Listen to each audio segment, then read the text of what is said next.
سبحان الذي أسرى بعبده ليلا من المسجد الحرام إلى المسجد الأقصى الذي باركنا حوله لنريه من آياتنا إنه هو السميع البصير. وآتينا موسى الكتاب وجعلناه هدى لبني إسرائيل ألا تتخذوا من دوني وكيلا ذرية من حملنا مع نوح إنه كان عبدا شكورا. وقضينا إلى بني إسرائيل في الكتاب لتفسدن في الأرض مرتين ولتعلن علوا كبيرا. فإذا جاء وعد أولاهما بعثنا عليكم عبادا لنا أولي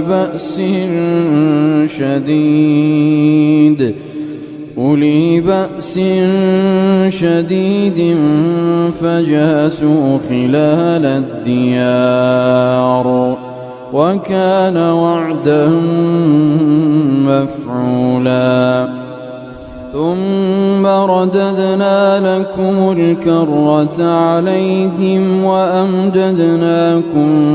بأموال وبنين وجعلناكم أكثر نفيرا. إن أحسنتم أحسنتم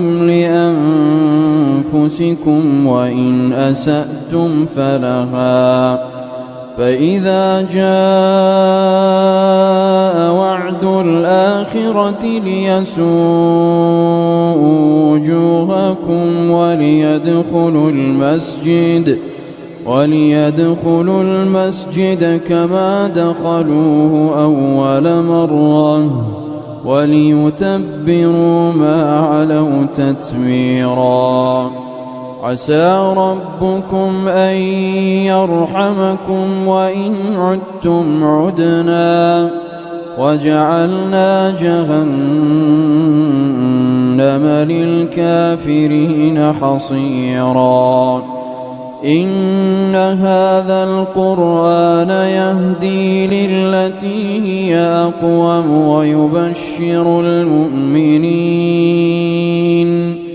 ويبشر المؤمنين الذين يعملون الصالحات أن لهم أجرا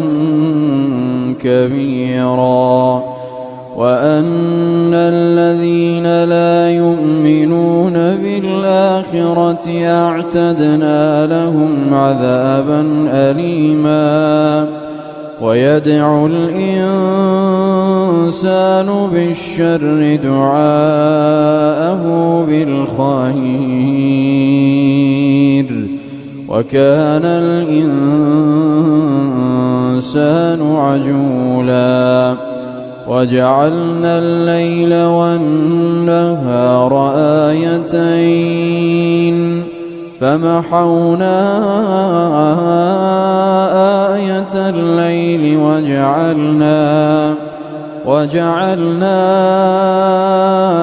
آية النهار مبصرة لتبتغوا فضلا من ربكم ولتعلموا عدد السنين والحساب وكل شيء فصلناه تفصيلا. وكل إنسان ألزمناه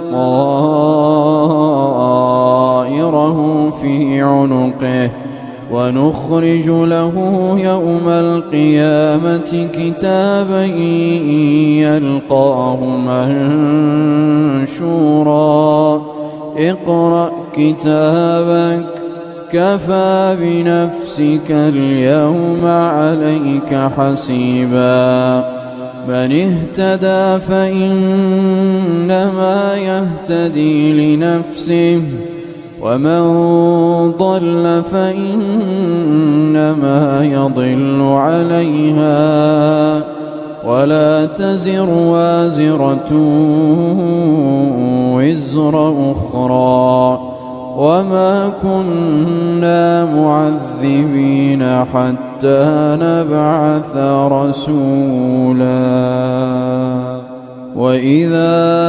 أردنا أن نهلك قرية أمرنا متر فيها ففسقوا فيها فحق عليه القول فدمرناها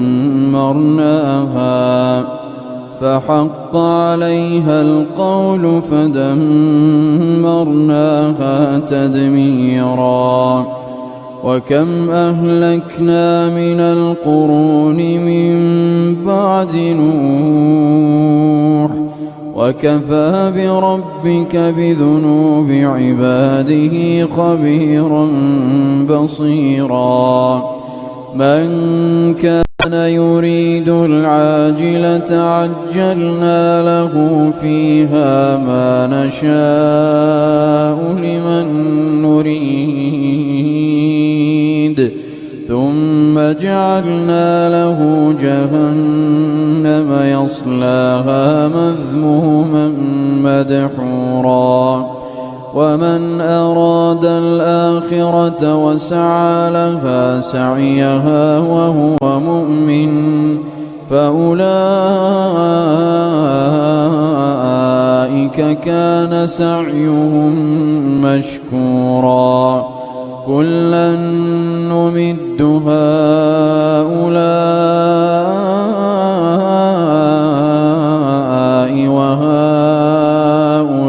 وهؤلاء من عطاء ربك وما كان عطاء ربك محظورا انظر كيف فضلنا بعضهم على بعض وللآخرة أكبر درجات وأكبر تفضيلا لا تجعل مع الله إلها آخر فتقعد مذموما مخذولا وقضى ربك ألا تعبدوا إلا إياه وبالوالدين إحسانا إما يبلغن عندك الكبر أحدهما أو كلاهما فلا تقل لهما أف ولا تنهرهما وقل لهما قولا كريما واخفض لهما جناح الذل من الرحمة وقل رب ارحمهما كما ربياني صغيرا ربكم أعلم بما في نفوسكم إن تكونوا صالحين فإنه كان للأوابين غفورا وآت ذا القربى حقه والمسكين وابن السبيل ولا تبذر تبذيرا إن المبذرين كانوا إخوان الشياطين وكان الشيطان لربه كفورا وإما تعرضن عنهم ابتغاء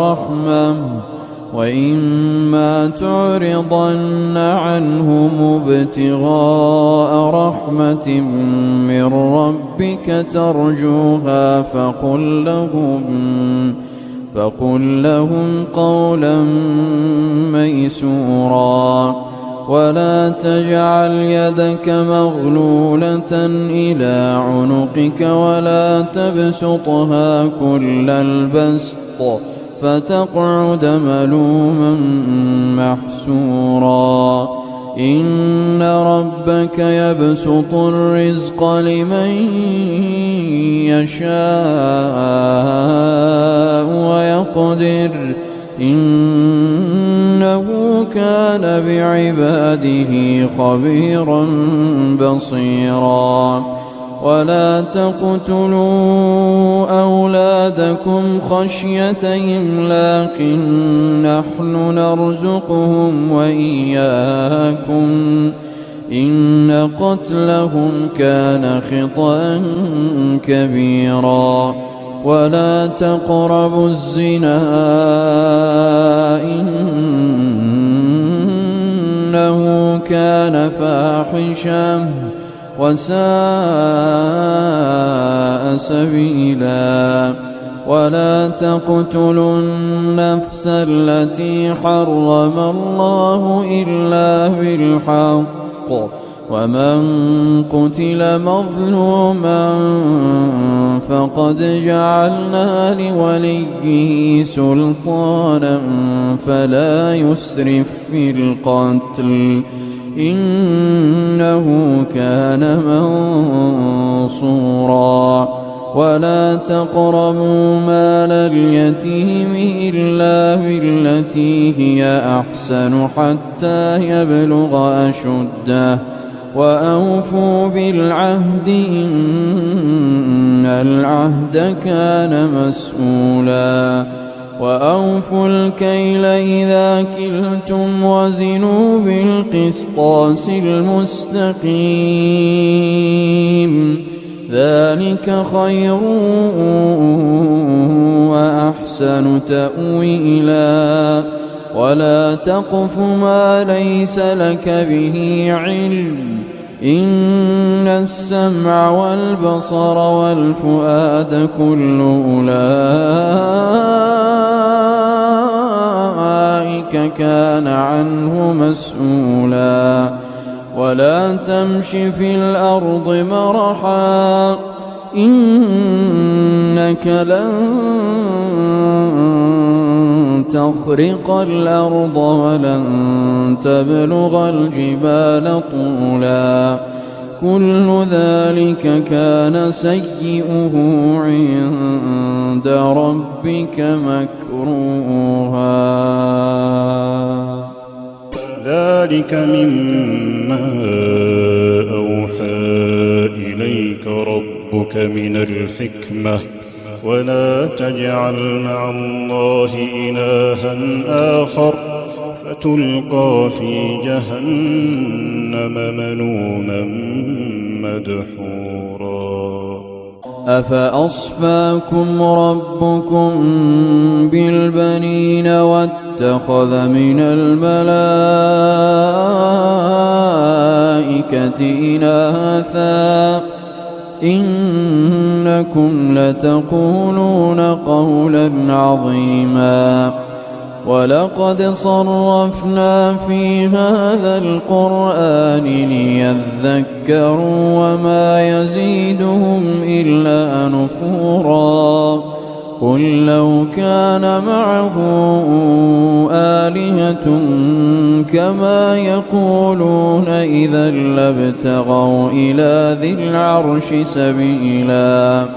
سبحانه وتعالى عما يقولون علوا كبيرا. تسبح له السماوات السبع والأرض ومن فيهن وإن من شيء إلا يسبح بحمده ولكن لا تفقهون تسبيحهم إنه كان حليما غفورا وإذا قرأت القرآن جعلنا بينك وبين الذين لا يؤمنون بالآخرة حجابا مستورا وجعلنا على قلوبهم أكنة أن يفقهوه وفي آذانهم وقرا وإذا ذكرت ربك في القرآن وحده ولوا على أدبارهم نفورا نحن أعلم بما يستمعون به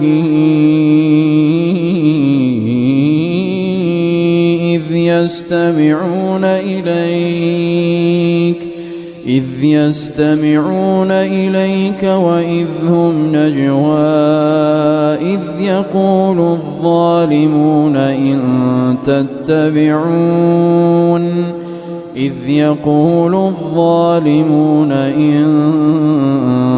تتبعون إلا رجلا مسحورا انظر كيف ضربوا لك الأمثال فضلوا فلا يستطيعون سبيلا وقالوا أإذا كنا عظاما ورفاتا أإنا لمبعوثون خلقا جديدا قل كونوا حجارة أو حديدا أو خلقا مما يكبر في صدوركم فسيقولون من يعيدنا قل الذي فطركم أول مرة فسينغضون إليك رؤوسهم ويقولون متاه قل عسى أن يكون قريبا يوم يدعوكم فتستجيبون بحمده وتظنون إن لبثتم إلا قليلا وقل لعبادي يقولوا التي هي أحسن إن الشيطان ينزغ بينهم إن الشيطان كان للإنسان عدوا مبينا ربكم أعلم بكم إن يشأ يرحمكم أو إن يشأ يعذبكم وما أرسلناك عليهم وكيلا وربك أعلم بمن في السماوات والأرض ولقد فضلنا بعض النبيين على بعض وآتينا داود زبورا قل ادعوا الذين زعمتم من دونه فلا يملكون كشف الضر عنكم ولا تحويلا أولئك الذين يدعون يبتغون إلى ربهم الوسيلة أيهم أقرب ويرجون رحمته ويخافون عذابه إن عذاب ربك كان محذورا وإن من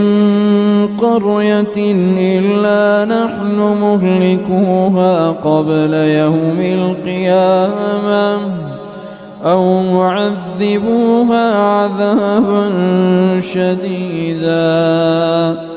كان ذلك في الكتاب مسطورا وما منعنا أن نرسل بالآيات إلا أن كذب بها الأولون وآتينا ثمود الناقة مبصرة فظلموا بها وما نرسل بالآيات إلا تخويفا وإذ قلنا لك إن ربك أحاط بالناس وما جعلنا الرؤيا التي أريناك إلا فتنة للناس والشجرة الملعونة في القرآن ونخوفهم فما يزيدهم إلا طغيانا كبيرا وإذ قلنا للملائكة اسجدوا لآدم فسجدوا إلا إبليس قال أأسجد لمن خلقت طينا قال أرأيتك هذا الذي كرمت علي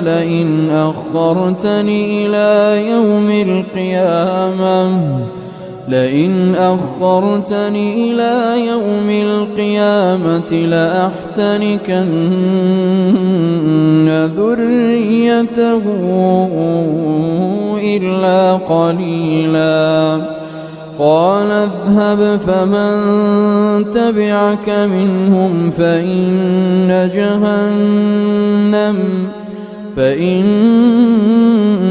جهنم جزاؤكم جزاء موفورا واستفزز من استطعت منهم بصوتك وأجلب عليهم بخيلك ورجلك وشاركهم في الأموال والأولاد وعدهم وما يعدهم الشيطان إلا غرورا إن عبادي ليس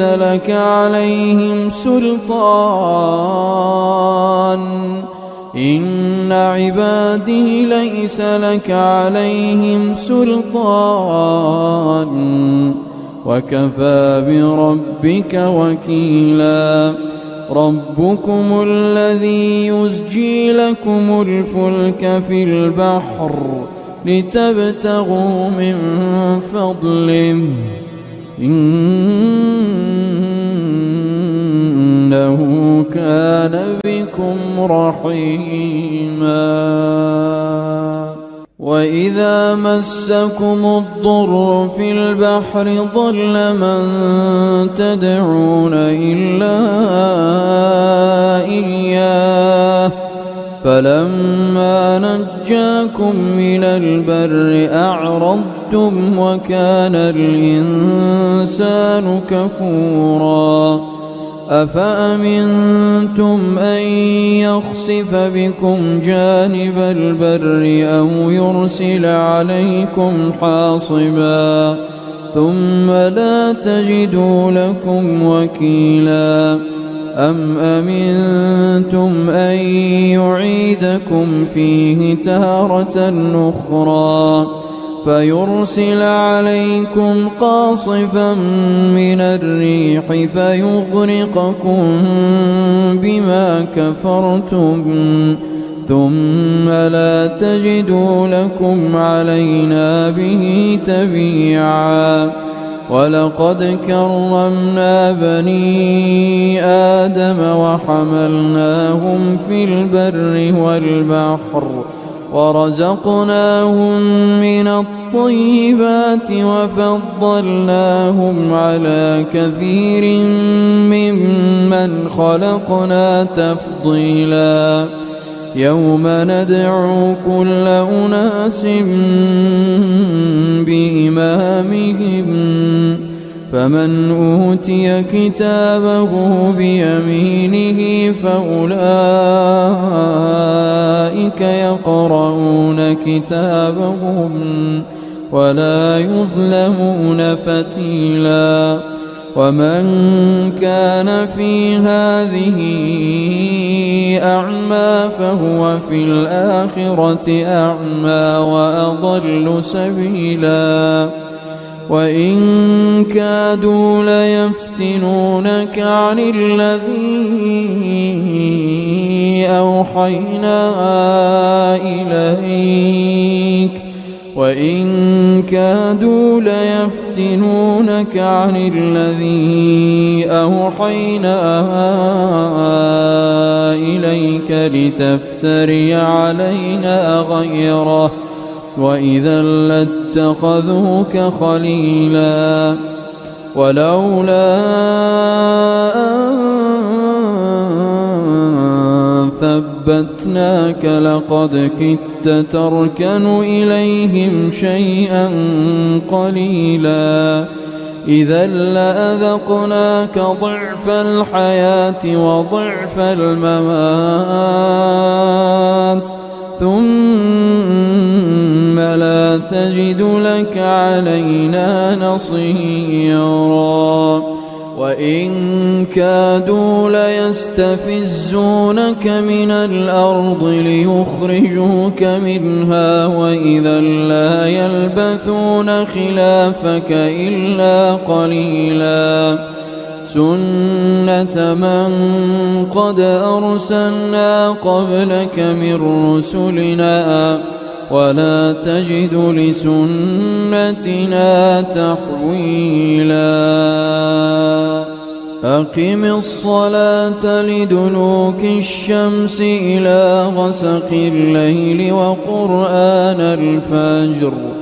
إن قرآن الفجر كان مشهودا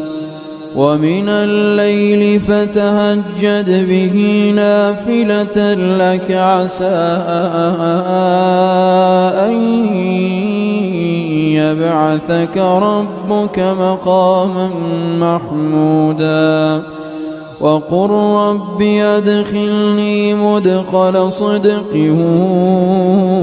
وأخرجني مخرج صدق واجعل لي من لدنك سلطانا نصيرا وقل جاء الحق وزهق الباطل إن الباطل كان زهوقا وننزل من القرآن ما هو شفاء ورحمة للمؤمنين ولا يزيد الظالمين إلا خسارا وإذا أنعمنا على الإنسان أعرض ونأى بجانبه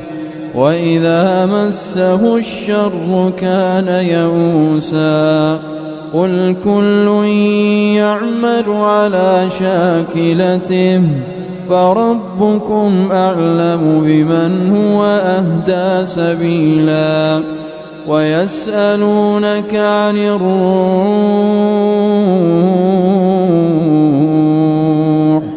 قل الروح من أمر ربي وما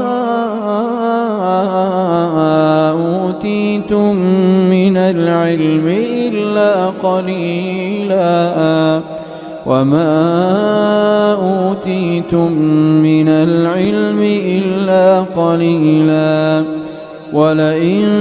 شئنا لنذهبن بالذي أوحينا إليك ثم لا تجد لك به علينا وكيلا ولئن شئنا لنذهبن بالذي أوحينا إليك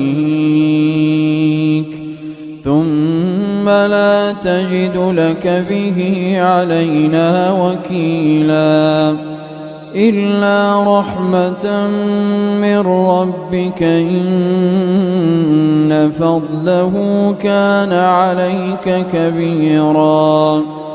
قل لئن اجتمعت الإنس والجن على أن يأتوا بمثل هذا القرآن قل لئن اجتمعت الإنس والجن على أن يأتوا بمثل هذا القرآن لا يأتون بمثله ولو كان بعضهم لبعض ظهيرا ولقد صرفنا للناس في هذا القرآن من كل مثل فأبى أكثر الناس إلا كفورا وقالوا لن نؤمن لك حتى تفجر لنا من الأرض ينبوعا أو تكون لك جنة من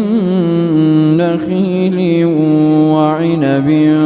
فتفجر الأنهار خلالها تفجيرا أو تسقط السماء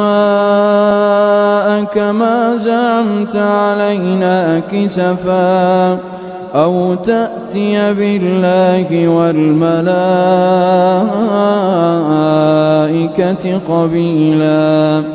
أو يكون لك بيت من زخرف أو ترقى في السماء ولن نؤمن لرقيك حتى تنزل علينا كتابا نقرأه قل سبحان ربي هل كنت إلا بشرا رسولا وما منع الناس أن يؤمنوا إذ جاءهم الهدى إلا أن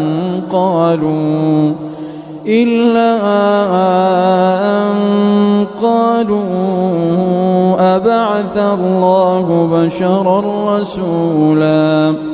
قل لو كان في الأرض ملائكة يمشون مطمئنين لنزلنا عليهم من السماء ملكا رسولا قل كفى بالله شهيدا بيني وبينكم إنه كان بعباده خبيرا بصيرا ومن يهد الله فهو المهتد ومن يضلل فلن تجد لهم أولياء من دونه ونحشرهم يوم القيامة على وجوههم عميا وبكما وصما مأواهم جهنم كلما خبت زدناهم سعيرا ذلك جزاؤهم بأنهم كفروا بآياتنا وقالوا أئذا كنا عظاما ورفاتا أئنا لمبعوثون خلقا جديدا أولم يروا أن الله الذي خلق السماوات والأرض قادر على أن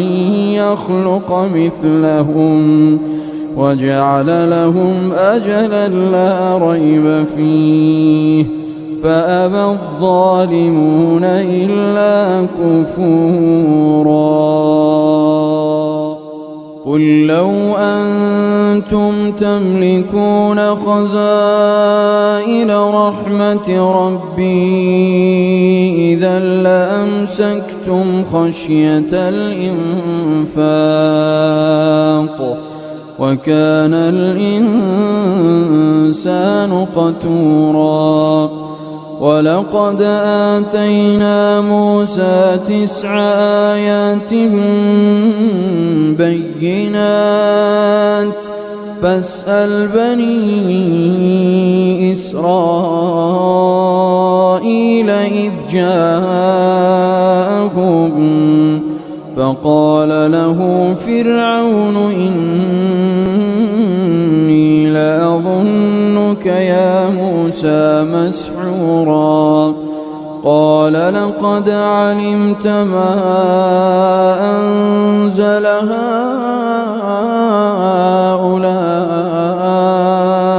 إلا رب السماوات والأرض بصائر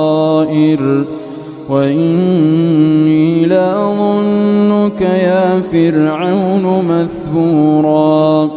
فأراد أن يستفزهم من الأرض فأغرقناه ومن معه جميعا وقلنا من بعده لبني إسرائيل اسكنوا الأرض فإذا جاء وعد الآخرة جئنا بكم لفيفا وبالحق أنزلناه وبالحق نزل وما أرسلناك إلا مبشرا ونذيرا وقرآنا فرقناه لتقرأه على الناس على مكث ونزلناه تنزيلا قل آمنوا به أو لا تؤمنوا إن الذين أوتوا العلم من قبله إذا يتلى عليهم يخرون للأذقان سجدا ويقولون سبحان ربنا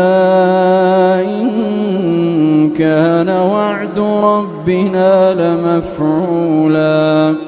ويخرون للأذقان يبكون ويزيدهم خشوعا